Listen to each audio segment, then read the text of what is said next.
시청자 여러분 안녕하십니까? JJC 내시뉴스 시작하겠습니다. 코로나 상생 국민지원금 신청이 시작됐습니다. 언론중재법 개정안에 대한 여야 간 의견 차이는 여전히 팽팽한 상황입니다. 이건희 컬렉션이 일반에 공개됐습니다. 고용보험료율을 1.8%로 인상하는 고용보험 기금 재정 건전화 방안이 확정됐습니다. 택배 대리점을 운영하던 40대 남성이 택배 노조의 집단 괴롭힘을 원망하는 유서를 남기고 세상을 떠났습니다. 국회 소식입니다. 전 국민 약 88%가 받게 되는 코로나 상생 국민지원금 신청이 6일 시작됐습니다. 온라인에서 지원 대상인지 여부를 조회하고 신청하면 바로 다음 날부터 사용이 가능합니다. 지난 7월 여야가 코로나19 피해 소상공인 지원과 재난지원금 지급을 위한 2차 추경안 처리에 최종 합의한 데 이어 전 국민의 약 88%가 1인당 25만 원씩 지급받는 코로나 상생 국민지원금 지급 절차가 6일부터 시행됐습니다. 지급 기준은 지난 6월 부과된 본인 부담 건강보험료 가구별 합산액이 선정 기준입니다. 코로나19 장기화로 어려움을 겪고 계신 국민들을 지원하기 위하여 코로나 상생 국민지원금 지급 방안을 마련하였습니다. 9월 6일부터 지급합니다. 온라인 지급 신청은 6일부터 시작됩니다. 오프라인은 13일부터 받으며 10월 29일에 마감됩니다. 지원금은 신청한 다음 날 지급되며 주소지 지역상품권 가맹점에서 12월 31일까지 사용 가능합니다. 국민지원금은 기본적으로 가구 소득 하위 80% 이하인 가구의 구성원이 대상이지만 1인 가구와 맞벌이 가구엔 우대 적용돼 폭넓게 지급되어 전 국민의 약 88%가 재난지원금을 받게 됩니다. 신청일인 6일 오전 9시부터 카드사와 건강보험공단 홈페이지, 앱 또는 카드와 연계된 은행 영업점의 창구를 방문해 대상자 여부가 조회 가능하며 지급 대상자는 신용카드, 체크카드 충전, 지역사랑상품권, 선불카드 중 선택해서 받을 수 있습니다. 지급 신청에 한꺼번에 접속이 몰려 온라인에 장애가 생길 것을 방지하기 위해 신청 첫 주에만 출생연도 끝자리에 따라 요일제가 적용됩니다. 끝자리 16은 월요일, 27은 화요일, 38은 수요일, 49는 목요일, 50은 금요일에 조회 및 신청이 가능합니다. 주말에는 요일제가 해제되어 누구나 이용할 수 있으며 13일부터는 자유롭게 신청이 가능합니다. 다만 사용처에 대한 불만 섞인 목소리도 들을 수 있었습니다. 지난해 스타벅스나 이케아 등의 외국계 매장도 혜택을 받다는 지적에 이번엔 지역사랑상품권 가맹점으로 사용처를 한정했기 때문입니다. 재난지원금의 사용처는 주소지가 특별시, 광역시인 경우 해당 시 지역사랑상품권 가맹점에서 사용할 수 있고 주소지가 도단위인 경우 세부 주소지에 해당하는 시군 내 지역사랑상품권 가맹점이 사용처입니다. 전통시장, 동네마트, 식당, 미용실, 약국, 안경점, 의류점, 학원, 병원, 프랜차이즈 가맹점 등에서 사용할 수 있고 대형마트 내 임대매장과 가맹점 등록이 된 농협 하나로마트에서도 사용할 수 있습니다. 지급 기준은 현실을 고려해 완화됐지만 사용 범위는 지난해 전국민 재난지원금보다 좁아진 상황입니다. 국민지원금은 10월 29일까지 약 2달간 신청하실 수 있으며 신청하지 않으신 금액은 국가와 자치단체로 환수되므로 기한 내에 빠짐없이 국민지원금을 신청해 주시기를 국민 여러분들께 당부드립니다. 언론중재법 개정안이 4차례 의견 조율 과정을 거쳤지만 당 사이 의견은 좁혀지지 못했습니다. 양당이 합의에는 이르렀지만 입장차는 여전한 상황입니다. 지난달 31일 더불어민주당과 국민의힘은 징벌적 손해배상과 고의 중과실 추정 등의 조항을 담고 있는 언론중재법 개정안을 27일 본회의에 상정하기로 합의했습니다. 본래 지난 25일 법사위 통과 이후 30일에 열리기로 했던 본회의에 상정 예정이었던 언론중재법을 처리하겠다는 게 더불어민주당의 계획이었지만 야당과의 의견차로 무산되면서 본회의가 불발되었습니다. 30일 박병석 국회의장의 주재로 윤호중 더불어민주당 원내대표와 김기현 국민의힘 원내대표는 4차례 의견 조율 과정을 거쳤지만 당 사이 의견은 좁혀지지 못했습니다. 4번에 이은 의견 조율에서도 합의에 이르지 못한 채 결국 본회의는 수년되었는데요. 여당은 여당대로, 야당은 야당대로 의원총회를 열었다 중단했다를 반복하며 의견 조율에 나섰지만 양당 원내대표의 4차 회동 동안에서도 이견이 좁혀지지 않았습니다. 이후 여야는 상호간 제시한 수정안을 당내에서 논의한 뒤 31일 오전 윤호중 원내대표와 김기현 원내대표는 박병석 국회의장 주재로 참여하는 회동에서 언론중재법안 처리를 보류하고 8인이 참여하는 협의체를 구성해 추가 논의의 협의체를 통한 당의 의견을 수렴한 뒤 언론중재법을 27일 정기국회 본회의에서 처리하는 방향으로 잠정 합의를 이루는데요. 가짜뉴스로부터 피해받는 국민을 구제하기 위한 길을 여는데 양당이 합의를 했다라고 하는데 큰 의미가 있습니다. 언론의 자유, 출판의 자유, 그리고 표현의 자유라고 생각하고 국민들이 알고 있는 어떤 경우에서도 보장되어야 된다는 것이 저희 당이 가지고 있는 생각입니다. 여전히 문제는 해결된 것이 아니라 현재 진행형으로 남아있는 실정입니다. 합의문에 따르면 양당은 언론중재법 관련 협의체를 구성하고 9월 26일까지 개정안을 추가 논의하여 27일 본회의에 상정할 계획입니다. 양당이 합의에는 이르렀지만 입장차는 여전한 상황입니다. 당장 협의체 구성부터 양당 간의 기싸움이 예상되는 가운데 추가 논의가 제대로 이어질지 미지수인데요.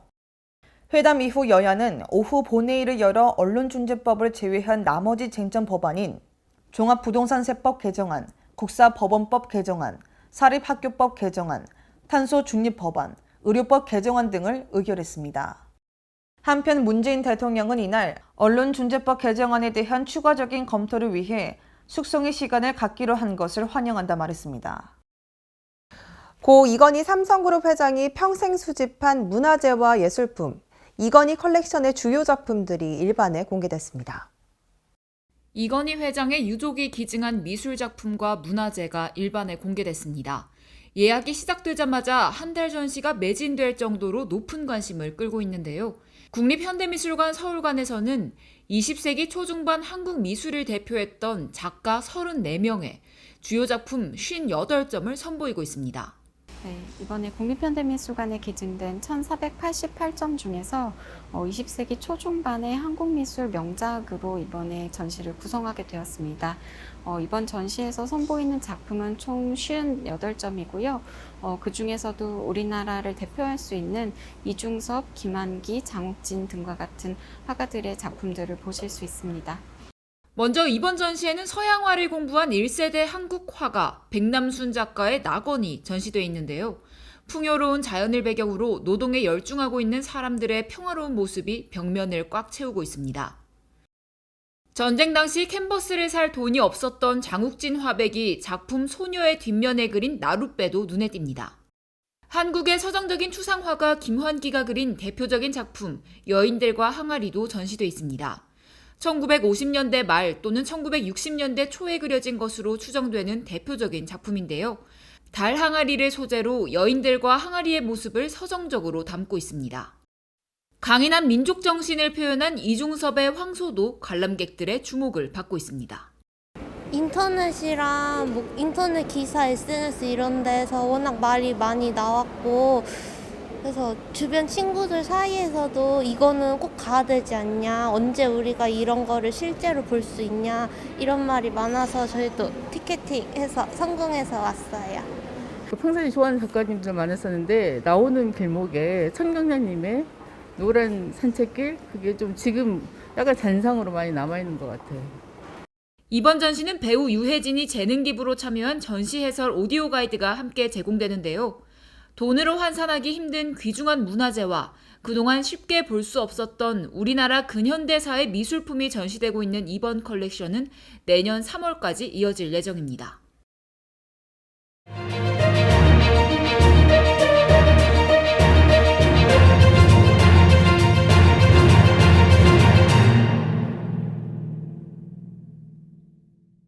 내년도 건강보험료율이 인상된 데 이어 고용보험료도 오르는데요. 이에 대한 앵커 브리핑 시작합니다.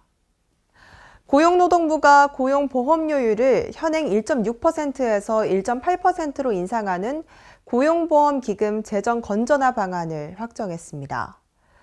이로써 현 정부는 2019년에 이어 고용보험료를 2차례나 올린 건데요. 이에 대한 각 언론사별 의견 살펴봅니다.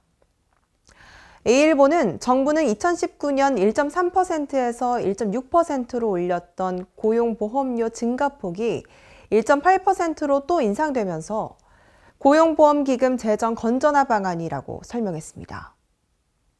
이어 정부는 세금으로 만든 관제 일자리가 끝난 경우에도 실업급여를 퍼줬으니 화수분이 아닌 이상 거덜나는 게 당연하다며 이제 누군가 그 비용을 대야만 제도가 유지된다고 강조했는데요. 국민 부담이 급증하는데도 기금마다 바닥나면 앞으로는 어떻게 될까에 대한 물음에 1,000조 원 빚더미 재정에 더 기대기도 어렵다고 말했습니다. 계속해서 B일보는 고용보험기금 고갈은 정부의 방만한 운용에 따른 예고된 참사였다며 최저임금 과속 인상으로 지급액과 지급 횟수가 급증했다고 설명했습니다. 이어 코로나19에 따른 실직자 급증 탓도 있겠지만 무분별하게 선심을 쓰다가 빚은 사태라고 강조했는데요. 또한 고용보험기금의 사업 구조 조정, 실업급여 반복 수급자의 급여 삭감, 부정수급 적발 강화 등 스스로 밝힌 선제 자구 노력부터 제대로 실천해야 한다고 덧붙였습니다. 마지막으로 시일보는 현 정부 들어 2차례나 고용보험료를 인상하게 된 것은 실업급여를 펑펑 뿌린 결과라고 설명했습니다. 그럼에도 정부는 전국민 고용보험을 외치며 실업급여 지급 대상을 늘리고 있으니 걱정이라고 꼬집었습니다. 특히 정부는 보험료 인상에 앞서 지출 절감 등 국민이 납득할 만한 재정 합리화 방안을 내놔야 한다고 밝혔습니다. 이처럼 보험료 인상은 국민들에게 부담을 안겨줄 수 있는 만큼 납득할 수 있는 재정 방안을 모색하는 것이 무엇보다 중요한 시점입니다. 택배 대리점을 운영하던 40대 이모 씨가 민주노총 산하 택배노조의 집단 괴롭힘을 원망하는 유서를 남기고 지난달 31일 극단적인 선택을 했습니다. 이 씨의 유서에는 노조원들의 불법 태업과 업무 방해 등을 언급하며 하루하루가 지옥 같았다고 적혀 있었습니다. 아내와 세 자녀를 두고 목숨을 끊어야 했던 점주의 고통을 생각하니 안타까운 마음을 금할 수가 없는데요. 현 상황에 대한 앵커 브리핑 이어가겠습니다.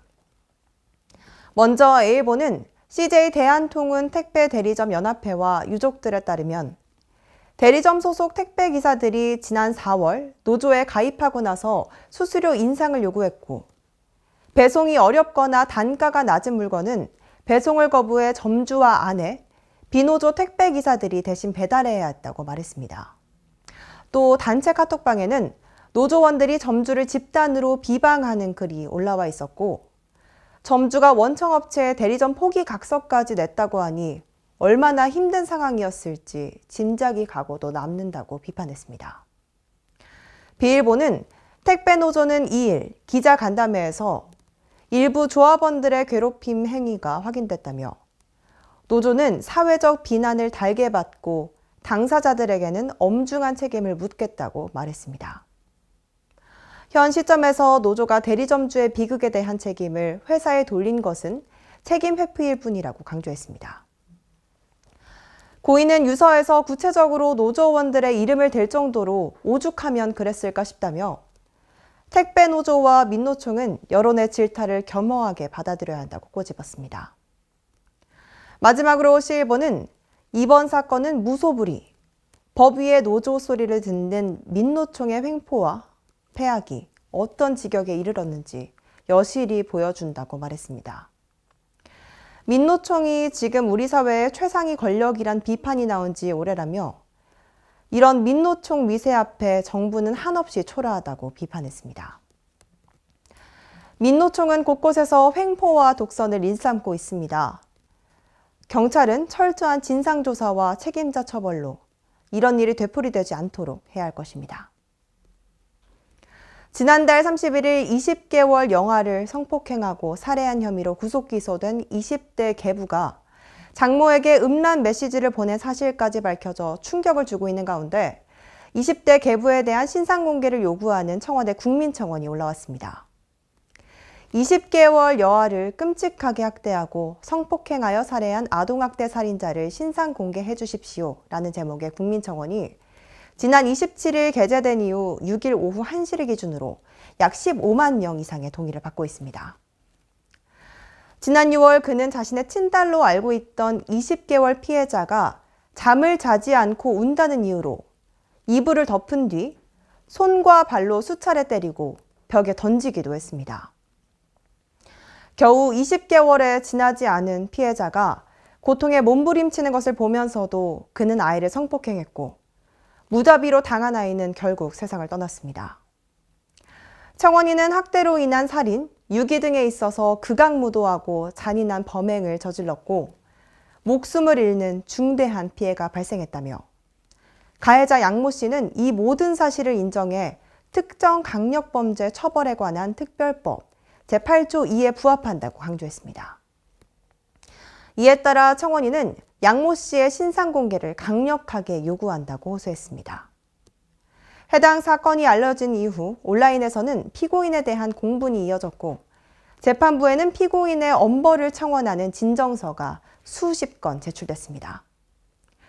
검찰은 다음 공판에서 양 씨 구형량을 밝힐 전망입니다. 다시는 이런 끔찍한 사건이 발생하지 않도록 엄벌에 처해야 할 것입니다. 계속해서 수도권 소식입니다. 강북구가 재활용 선별 처리장에서 국내 유명 아웃도어 업체와 함께 투명 페트병 압축 시연 행사를 개최했습니다. 시연회가 열린 선별장에는 별도의 전용 공간이 마련됐는데요. 이날 전국 각지에서 수거한 투명 페트병 박스 250여 개가 압축 처리됐습니다. 페트병에서 추출한 재생원사는 친환경 의류 제품으로 판매되는데요. 강북구는 지난해 연말 민간 기업과 다자간 업무 협약을 체결하고 투명 페트병의 분리배출과 수거, 제품 생산, 소비를 하나로 연결하는 원스톱 자원 선순환 체계를 구축했습니다. 또 지난 5월에는 서울 지역 최초로 투명 페트병 선별 시스템을 마련한 데 이어 전용 압축기도 설치했는데요. 투명 페트병의 고품질 재활용과 올바른 분리배출을 위한 민관 협력이 더 강화될 수 있기를 기대합니다. 광역시 소식입니다. 대전시가 그 어느 때보다 힘겨운 시간을 보내고 있는 지역 소상공인과 자영업자들의 피해 상황을 고려해 사회적 거리두기 하향 조정을 결정했습니다. 대전시가 7월 27일부터 시행했던 사회적 거리두기 4단계를 9월 1일부터 3단계로 하향 조정합니다. 7월 말부터 고강도 사회적 거리두기에 동참해 주신 시민 여러분들께 감사의 말씀을 드립니다. 지난 8월 23일부터 발령한 사회적 거리두기 4단계 조치를 이 시각부터 3단계로 조정합니다. 지난 한 달여간 집합금지됐던 유흥시설과 노래연습장은 일부 시간대 영업이 가능하고 실내 체육시설과 학원, 영화관, 독서실, 오락실, PC방 등의 운영시간 제한도 해제됩니다. 또한 사적 모임은 4단계와 동일하게 4명까지로 유지되지만 시민들이 제일 불편해했던 상견례는 8인까지, 돌잔치는 16명까지 가능하며 행사는 50인 미만으로 허용, 결혼식과 장례식은 총 49인까지 참석할 수 있습니다. 하루하루가 절박한 소상공인, 자영업자들의 경제적 고충을 조금이나마 앞당겨 덜어드리기 위한 결정임을 말씀드립니다. 9월 6일부터 시행하는 거리두기 단계와 방역 수칙은 9월 말 추석 특별 방역 대책을 포함하여 이번 주 금일 중앙사고수습본부 대책에 맞춰 별도로 발표하도록 하겠습니다. 한편 대전시는 이번 사회적 거리두기 단계 하향 조정이 자칫 방역에 대한 사회적 긴장감 완화로 이어지지 않도록 자치구와 합동 점검을 더욱 강화할 계획입니다. 허태정 대전시장이 대선 공약 발굴 과제 발표 브리핑을 통해 대한민국의 혁신 성장을 선도하는 미래도시 대전을 시민과 함께 완성해 가겠다는 의지를 밝혔습니다. 허태정 대전시장이 지난 9월 2일 시청 대강당에서 브리핑을 열고 대선 공약화를 겨냥한 16개 대전 미래발전 전략과제를 발표했습니다. 대통령 후보들에게 대한민국의 미래를 바꿀 미래상에 대해서 그중에서도 대전과 관련된 요청사항들을 정식 공약으로 채택될 수 있도록 하기 위해서 저희 대전시는 그동안 여러 차례 대선 공약과 관련된 지역의 주요 사업 비전에 대한 것들을 하나하나 준비해 왔습니다. 1차로 최종적으로 16개의 공약을 우리가 정리했습니다. 크게 3대 분야에 걸쳐서 정리를 했습니다. 저희 지역 공약들을 담아낼 수 있고 또 그걸 통해서 각 진영의 후보들이 공약으로 만들어 나갈 수 있도록 해 나가겠다는 말씀을 드리면서 대선 공약 발굴 과제는 대전의 정체성이자 브랜드인 과학 분야, 시대적 과제인 초광역 분야, 대전만의 독특한 관점을 지닌 대전 특화 분야의 3대 핵심 전략으로 구성됐습니다. 또한 각 분야 전략 과제로는 과학수도 대전 지정, 대전 세종 경제자유구역 지정, 중부권 그린 뉴딜 3대 프로젝트, 대전 현충원 연계 국가대표 메모리얼 파크 조성, 디지털 그린 대전 산단 재창조 등 16개 사업을 선정했습니다. 한편 대전시는 이번에 발표한 대선 공약 과제들을 각 정당 후보자가 최종 선정될 때까지 완성도를 높여 후보자 캠프에 적극 알리는 등 대선 공약화하는 데 중점을 두고 추진할 계획입니다. 뿐만 아니라 지역사회 또 국회의원들 그리고 전문가 그룹들과 지속적인 대화를 통해서 지역사회 발전에 꼭 필요한 사업들을 추가로 발굴하고 앞으로 남은 시간 내에 이것이 각 후보들의 지역 그리고 우리 충청권의 공약이 될 수 있도록 하는 사업들을 해나가겠다는 말씀을 드리면서 오늘 대선 공약 관련 대전시의 공약 브리핑을 마치도록 하겠습니다. 감사합니다. 광주시가 시민들의 휴식 공간인 남구 사직공원에 야외 상설 공연장을 조성합니다. 사직공원 야외 상설 공연장은 광주시가 2010년부터 추진 중인 아시아 음악공원 조성 사업의 일환으로 광주시는 그동안 산책로 개설, 전망타워 건립 등 많은 노력을 기울여 왔습니다. 사직공원 내 옛 수영장 부지에 들어설 야외 상설 공연장은 사업비 190억 원이 투입되며 객석 800석 규모의 야외 무대와 부대 시설, 주차장 등이 조성됩니다. 사직공원 야외 상설 공연장은 인근에 위치한 통기타 거리, 양림동 근대 역사 문화마을 등과 함께 시민들에게 문화와 휴식을 취할 수 있는 공간이 될 것으로 생각됩니다. 공연장 조성을 위해 광주시는 내년 상반기까지 설계 공모 및 설계 용역을 마치고 하반기에 착공해 2023년에 완공할 예정입니다. 광주시 일가정 양립지원본부에서 시행 중인 중소기업 가족 친화경영 지원 사업이 큰 호응을 얻고 있습니다.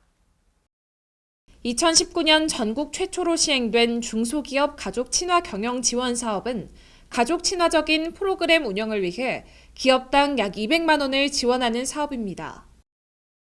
공모를 통해 선정된 14개 기업에서는 올 상반기부터 매주 가족 친화의 날을 운영하고 있으며 이는 가족과 외식, 여가 생활 등을 함께할 수 있는 소통의 시간으로 이어져 호평을 받고 있습니다.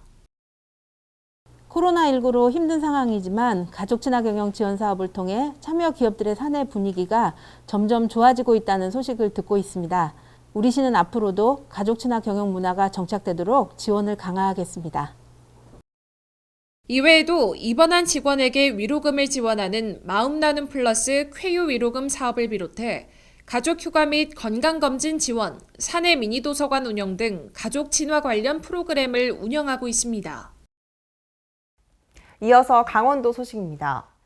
평창군은 안정적인 계절 근로자 도입을 위해 필리핀 캐손시티 바타산힐스와 업무 협약을 시작했습니다.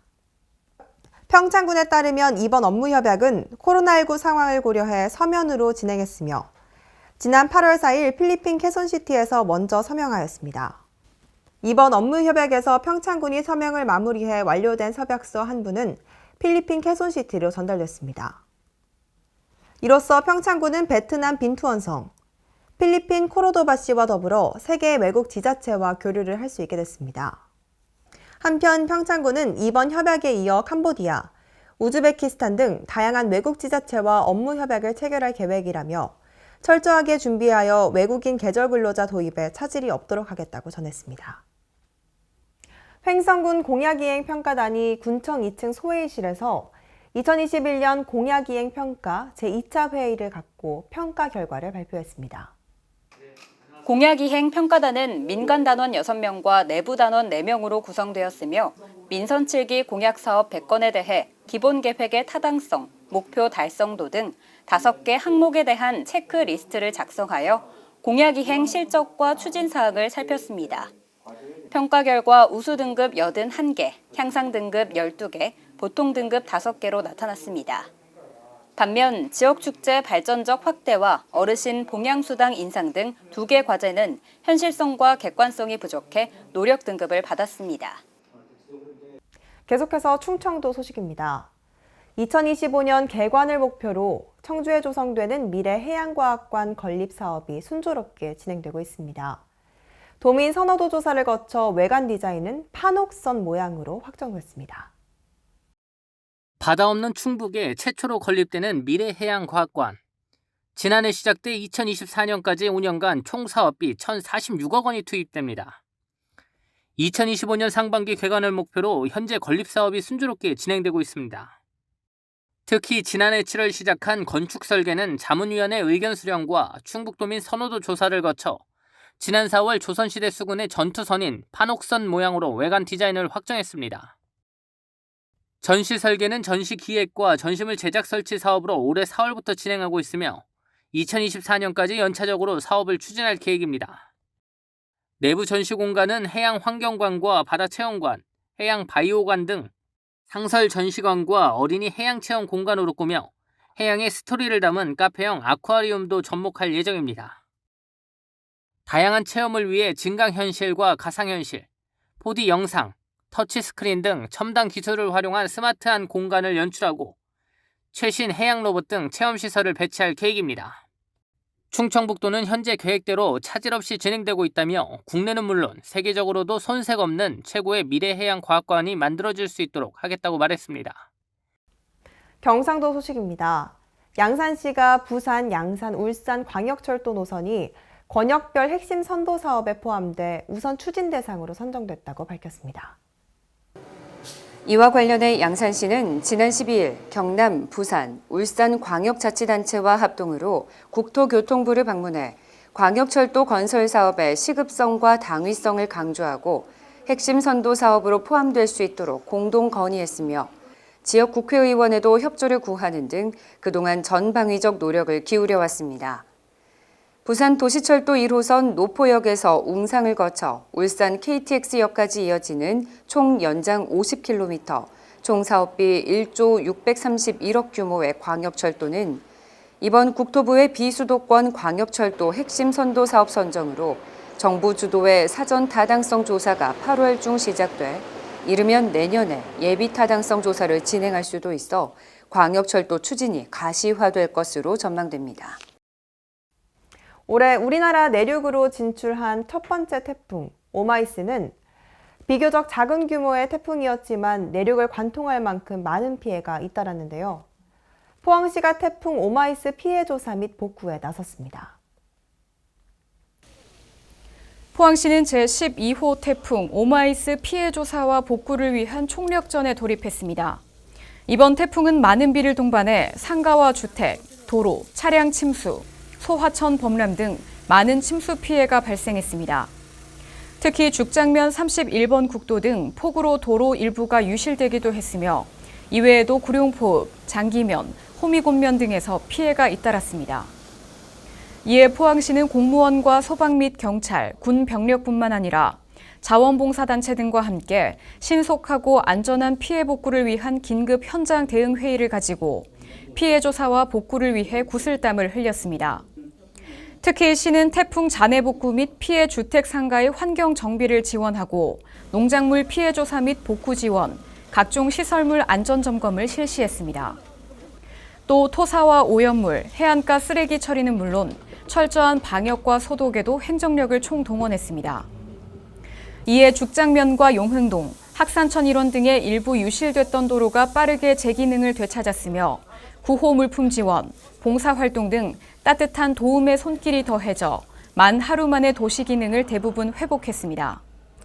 포항시는 피해 조사와 복구에 계속 행정력을 집중할 방침이며 당분간 잦은 비 예보가 있는 만큼 재발 방지와 예방 대책을 추진해 나갈 계획입니다. 전라도 소식입니다. 여수시와 보훈단체 운영협의회가 순국장병의 가족을 찾아주는 사업을 추진하고 있습니다. 이번 사업은 여수시 화장동 국군묘지에 안장되어 있는 순국장병 묘비 57기의 가족을 찾아드리고 호국원과 현충원으로 묘지를 이장하는 사업입니다. 최근에는 정일랑 여수시 보훈단체 운영협의회장의 노력으로 김득천 순국장병과 가족들이 70년 만에 만나게 되는 결실을 맺었습니다. 또한 정 협의회장은 국군묘지에 가족 찾기 안내판을 설치해 가족들을 꾸준히 찾아 현충원이나 호국원으로 이장할 수 있도록 추진하고 있습니다. 여수시 CCTV 통합관제센터가 각종 범죄 예방과 범인 검거에 큰 기여를 하고 있습니다. 지금까지 5대 강력범죄 176건 등 5,478건의 범죄를 CCTV 통합관제센터 관제요원들의 면밀한 관제로 범죄 예방과 범인을 검거하는 데 큰 역할을 했습니다. 뿐만 아니라 CCTV 통합관제센터에서 운영 중인 2,500여 대의 다목적 CCTV를 재난안전상황실에서도 활용해 긴급 재난에 대응하는 재난상황 컨트롤타워 운영에도 큰 몫을 하고 있습니다. 무주 덕유산 리조트 입구 심곡리 등방천 생태 하천 복원 사업이 시작됐는데요. 양호정 기자가 보도합니다.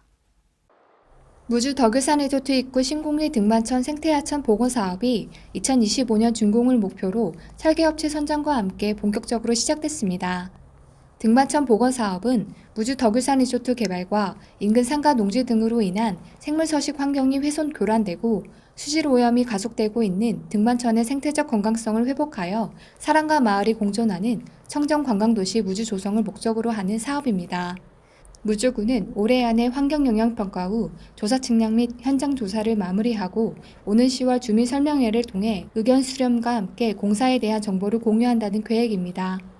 무주군 관계자는 복원 사업이 순조롭게 진행되고 있는 만큼 맑고 깨끗한 하천을 만들어 주민들에게는 자부심으로 관광객에게 사랑받는 등반천이 되도록 할 것이라고 밝혔습니다. 지금까지 전북에서 양호정이었습니다. 익산시가 청년 창업 문화를 만들어갈 청년 외식 사업가를 모집하는데요. 자세한 내용은 양호정 기자가 취재했습니다. 익산시의 청년 창업 문화 확산을 이끌어갈 청년 외식 사업가를 모집합니다. 롯데마트 익산 청년주방은 익산시와 롯데마트가 지역 청년들의 창업을 활성화하고 안정적인 일자리 창출은 물론 지역 상권의 활기를 불어넣기 위해 추진하는 창업 지원 사업입니다. 이에 시는 청년들의 성공적인 외식 창업을 위해 익산 청년주방 2개소를 추가 모집하며 이번 추가 모집에서는 거주지 요건을 완화할 예정입니다. 시 관계자는 롯데마트 익산 청년주방을 통해서 지역의 많은 청년 외식 창업자들이 도움을 받기를 바란다고 말했습니다. 지금까지 전북에서 양호정이었습니다. 세계 소식입니다. 허리케인 아이다로 인한 홍수 피해로 뉴욕시가 비상사태를 선포했습니다. 아이다가 뉴욕과 뉴저지를 비롯한 미 북동부 지역을 강타해 홍수 피해가 발생했으며 수재민 구조 작업이 진행 중입니다. 허리케인 아이다가 쏟아낸 5시간의 폭우에 세계의 수도로 불리는 미국 뉴욕시가 마비됐습니다. 뉴욕을 비롯한 미 북동부 일대에서 수많은 사상자가 발생한 것은 물론 교통이 마비되고 정전 피해가 속출했습니다. 허리케인이 지나간 뉴욕과 뉴저지, 펜실베니아, 메릴랜드주에서 최소 32명 이상이 사망했다고 미국 언론이 보도했습니다. 바이든 대통령은 특히 허리케인이 가장 먼저 휩쓸고 간 루이지애나를 직접 방문하기로 했습니다. 그러면서 이 같은 전례 없는 자연재해는 결국 기후변화 때문이라며 이에 대한 준비와 행동에 적극 나서겠다고 강조했습니다.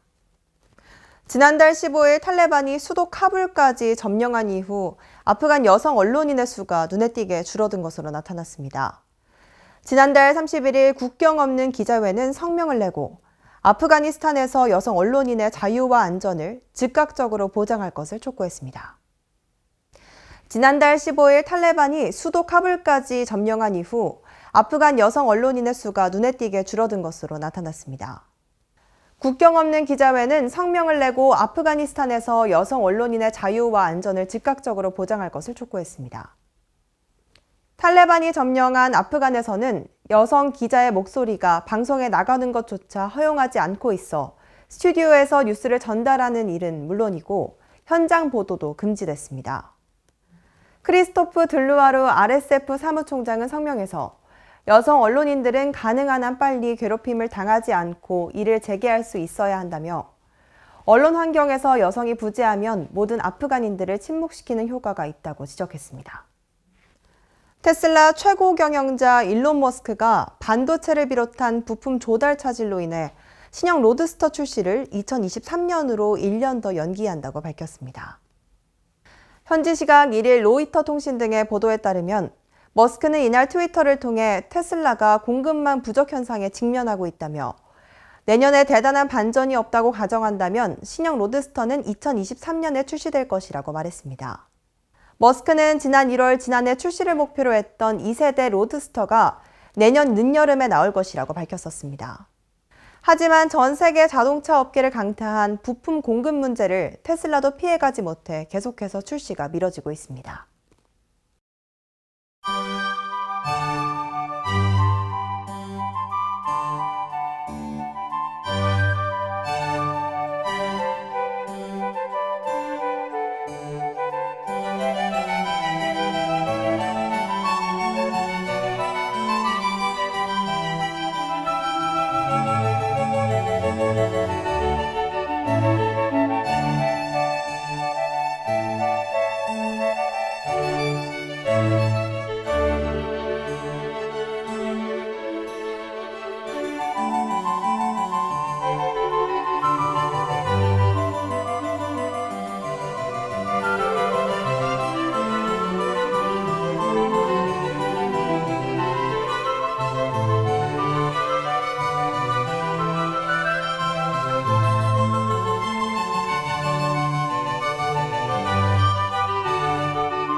가을이 되면 우리의 몸에는 많은 변화가 생깁니다.